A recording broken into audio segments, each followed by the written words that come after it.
وصفة المشبك السوري النهاردة والمقادير بتاعة المشبك السوري اللي هنعمله النهاردة مع بعض من حلواني أصيل قديم. يعني انسي بقى كل الوصفات اللي شفتيها قبل كده وكل الاختراعات والافتكاسات بتاعة المشبك السوري، وتعالى أقولك على المقادير الصح المظبوطة مليون في المية. هنعمل النهاردة المشبك السوري بمقادير بسيطة جدا موجودة في البيت. هنعمله وهيطلع ناجح جدا جدا، مرمل من جوه كده ومقرمش من بره، لونه لامع. وده اللي هقولك السر بتاع السيرم او الشيرة او الشربات اللي يخلي الحلويات معاكي، سواء المشبك السوري بقى او بلح الشام او صوابع زينب او الزلابية. ازاي تخلي الحلويات دي لمعة من بره كده، بتلمع من بره كده وقوامها حلو قوي وتفضل معاكي بتلمع لحد اخر واحدة. اعملي لايك للفيديو لو اول مرة تنوريني في القناة، اهلا وسهلا بيكي، نورتيني. ما تنسيش الاشتراك، ويلا نبتدي ونقول بسم الله.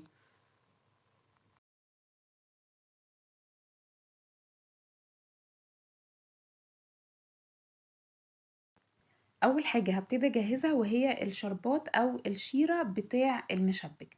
هحتاج كوبايتين سكر وعليهم كوبايه من الميه. نفس الكوبايه اللي عايرت بيها السكر هي نفس الكوبايه اللي هعاير بيها الميه. لو هزود مقدار الشيره شويه، المقدار بتاع السكر هيكون نصه بالظبط مقداره ميه. هاخد بقى الشربات على نار هاديه كده في البدايه، وهبتدي احرك الكسرولة علشان اذوب السكر. مش هلمس الشربات في البداية اطلاقا بأي معلقة، لا بمعلقة خشب ولا بمعلقة معدن ولا بمعلقة سيليكون، ولا اي حاجة. يعني هو انا علشان اذوب السكر هبتدي احرك الكسرولة زي ما انتوا شايفين كده لحد السكر ما يدوب تماما زي ما انتوا شايفين بالظبط كده. بعد ما السكر داب تماما وابتدى الشربات يغلي معايا، هبتدي اضيف نص عصرة ليمونة او نص معلقة من الفانيليا.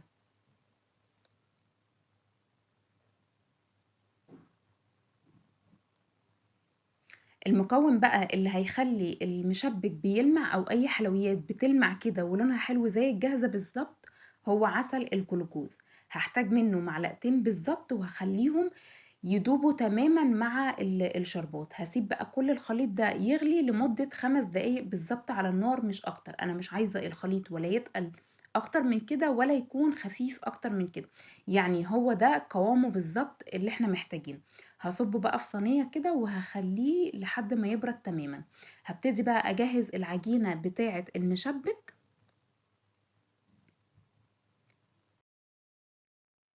علشان اجهز العجينة بتاعة المشبك هحتاج كوبايتين ونص من دقيق السميد او دقيق البسبوسة.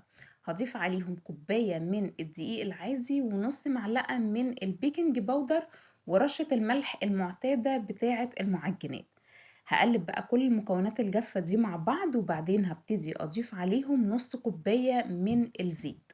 هكتب لكم تحت في صندوق الوصف كل المقادير بالكوباية وبالجرامات.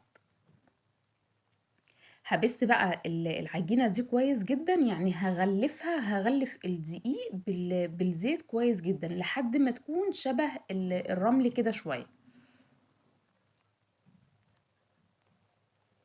بعد كده هضيف عليهم كوباية زبادي، الكوباية اللي هي الصغيرة 100 جرام بتاعتنا دي. هقلب بقى كل المكونات دي كويس جدا مع بعض، وبعد كده هحتاج من كوباية الا ربع لكوباية من المية. المية هنا الافضل ان انا ازودها بالتدريج، يعني الافضل ان انا ازود مية ما ازودش دقيق. يعني العجينة لو خفيفة مني وزودتها مية، يعني لو تقيلة، سوري، لو تقيلة معايا وزودتها مية افضل ما تكون خفيفة وازودها دقيق.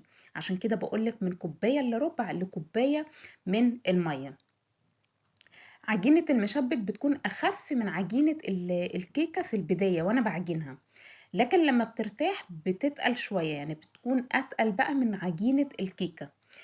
الدقيق بتاع السميد او دقيق البسبوسة هيشرب السوائل بعد كده وهتتقل مني. فانا اخلي قوامها في البداية زي قوام الكيكة او اخف شوية. ده القمع اللي انا هشتغل بيه. هبتدي الفه من تحت كده بحيث ان انا لما اجي اصب فيه الخليط بتاع المشبك ما ينزلش من الناحية بتاعة القمع. هلفه كده بين ايديا وبعدين هبتدي اتنيه وبعد كده هبتدي اضيف فيه العجينة. شايفين بقى العجينة تقلت ازاي؟ بقت اتقل من عجينة الكيكة زي ما بقولكم. ما تقلقوش، العجينة هتنزل من القمع عادي جدا وهنتعامل معاها بكل سهولة.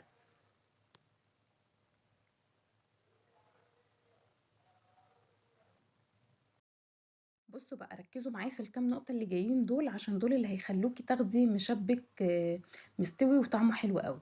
اول حاجة الزيت يكون على نار هادية، يعني فوق الهادي بشوية، بين الوسط وبين الهادي. هبتدي اضغط على القمع ضغطة بسيطة كده، اللي هو يا دوب تنزل العجينة. وانا بضغط بلف، يعني وانا بضغط على القمع بلف المشبك في قلب الطاسة. النار انا عايزاها هاديه. ليه؟ المشبك طبعا لو نزلته في نار عاليه جدا هياخد لون ومش هيستوي من جوه، ولما ينزل في الشربات هيعجن مني وهيطرى بسرعه. لا، الافضل تكون النار زي ما قلتلك بين الهادي وبين الوسط. هيخلي المشبك يستوي من جوه، ولما بقى يبتدي ياخد لون هبتدي اعلي النار على المشبك اللي هو بقى ينطر زيته ويبتدي يقرمش معاه. هاخد المشبك من وهو سخن كده من الزيت على الشربات على طول علشان يبتدي يشرب من الشربات كويس جدا، وفي نفس الوقت لو سبته ورجعت رجعته للشربات تاني هيطرى وهيعجن ومش هيكون شارب الحلاوة بتاعة الشربات. وانا بقى بضغط على القمع بلاش اضغط قوي عليه، بحيث ما تخليش العجينة سميكة، يعني ما تكونش الدايرة بتاعة المشبك تكون سميكة كده وتخينة ومعجنة من جوه، وما تكونش مستوية، ولا هيكون طعمها حلو اصلا.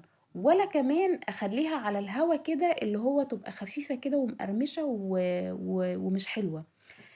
دي كل الخطوات اللي انت المفروض تمشي عليها علشان تاخدي سوا تمام وحجم تمام حلو للمشبك، واتبعي كل الخطوات اللي انا بقولك عليها دي. في نقطة كمان، لو الزيت سخن منك قوي برديه وارجعي اشتغلي تاني فيه، هتكون بقى ايد في الشربات وايد في الزيت وهكذا لحد ما اخلص كل الكمية اللي معايا.